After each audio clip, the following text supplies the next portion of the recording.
The first Dying Light was an open-world survival game built primarily around smooth, parkour-inspired movement, brutal melee combat, and a unique day-night cycle that featured an action-heavy style of gameplay during the day, and a more careful, stealth-based style at night to avoid the much stronger and more aggressive volatile zombies.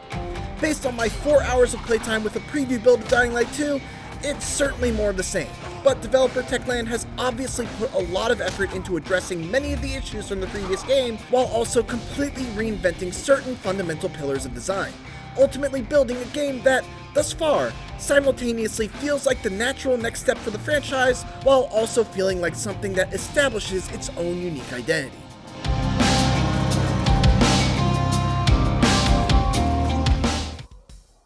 The first thing that really struck me about Dying Light 2 was its world. The original's open world was a highlight due to how it was designed to be a playground for your parkour skills, but it was so grounded in reality that it didn't really have a distinct visual style. That's changed in Dying Light 2, which takes place 20 years after the collapse of society. Humanity has fallen back into a modern medieval period, and nowhere is that more apparent than the Bazaar, which serves as the primary safe zone in Old Villador, the city where the bulk of my play session took place. The Bazaar is actually just a large church in the middle of Old Villador that a group of survivors have turned into their home by fortifying its walls, adding small farms, and turning the interior into an actual makeshift city complete with shops, weaponsmiths, and hand-painted wooden signs. Much like any of the big cities you'd find from the Fallout series, the Bazaar is teeming with its own culture and personality. Between the church imagery, the sweaters and hoods worn by its inhabitants very clearly looking like medieval chainmail, and the near-complete lack of technology all driving home the modern Dark Age theme. The world outside the Bazaar looks very different as well. There's a really great dichotomy to the ground and rooftop levels of Old Villador. On the ground floor, it's a wasteland. There are tons of zombies, swaths of brown and gray, and all of the remnants of an abandoned society. Look to the rooftops though, and you'll find greenery as far as the eye can see, with trees and overgrown grass all lining the tops of the dilapidated buildings, as well as survivor camps that can be powered by climbing rickety windmills, which help create safe zones with UV light that help repel the infected. I was also able to check out a later environment known as the Central Loop, which trade in the small residential buildings of Old Villador in favor of gigantic skyscrapers that can only be traversed using the new paraglider, zip lines, and pulleys. Whichever environment I played in though, getting around was a lot of fun. Jumping feels a bit floatier this time around, which took a bit of adjustment to get used to, but ultimately allowed for very precise platforming and very cool death-defying leaps across rooftop gaps that always felt super satisfying. There's no sprint button, so basically you gain speed by keeping your momentum up, providing a nice incentive to be as smooth as possible with your parkour. The fluidity of movement is just one piece of the puzzle though. Dying Light also stands out among other similar zombie survival games thanks to its brutal melee combat, which feels mostly the same here in the sequel.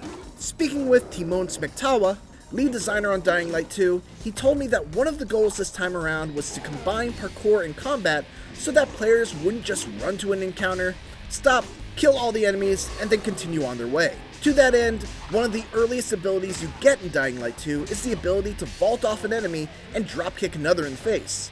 Unfortunately, I didn't get deep enough in the combat skill tree to really say how successful Dying Light 2 will be at accomplishing this specific goal, but nevertheless, combat seems impactful, action-packed, and loaded with a ton of creative options thanks to an expansive arsenal of moddable melee weapons, craftable tools, and upgradable skills. The one thing that has seen a complete shift from how it worked in the previous game is the day-night cycle. Smektawa told me they realized that in the first game, a lot of players didn't engage with the night for a number of reasons. Some thought it was too hard, too scary, or didn't really understand why they should even bother with it. To address this, Techland is making the incentives to explore during the night much more obvious and clear-cut. During the day, a large amount of infected will hide inside buildings, making them very dangerous to explore. During the night, however, those infected will leave and take to the street, leaving the interiors mostly unguarded and making the valuables found within much easier to scrounge up. Then there are also side missions that can only be completed during the nighttime, and special open world events like GRE anomalies, which are basically mini-boss fights against powerful infected. Beyond that, hanging around during the night is not quite as dangerous or as scary as it was in the past. Volatiles no longer just roam the city, or at least they didn't in my experience.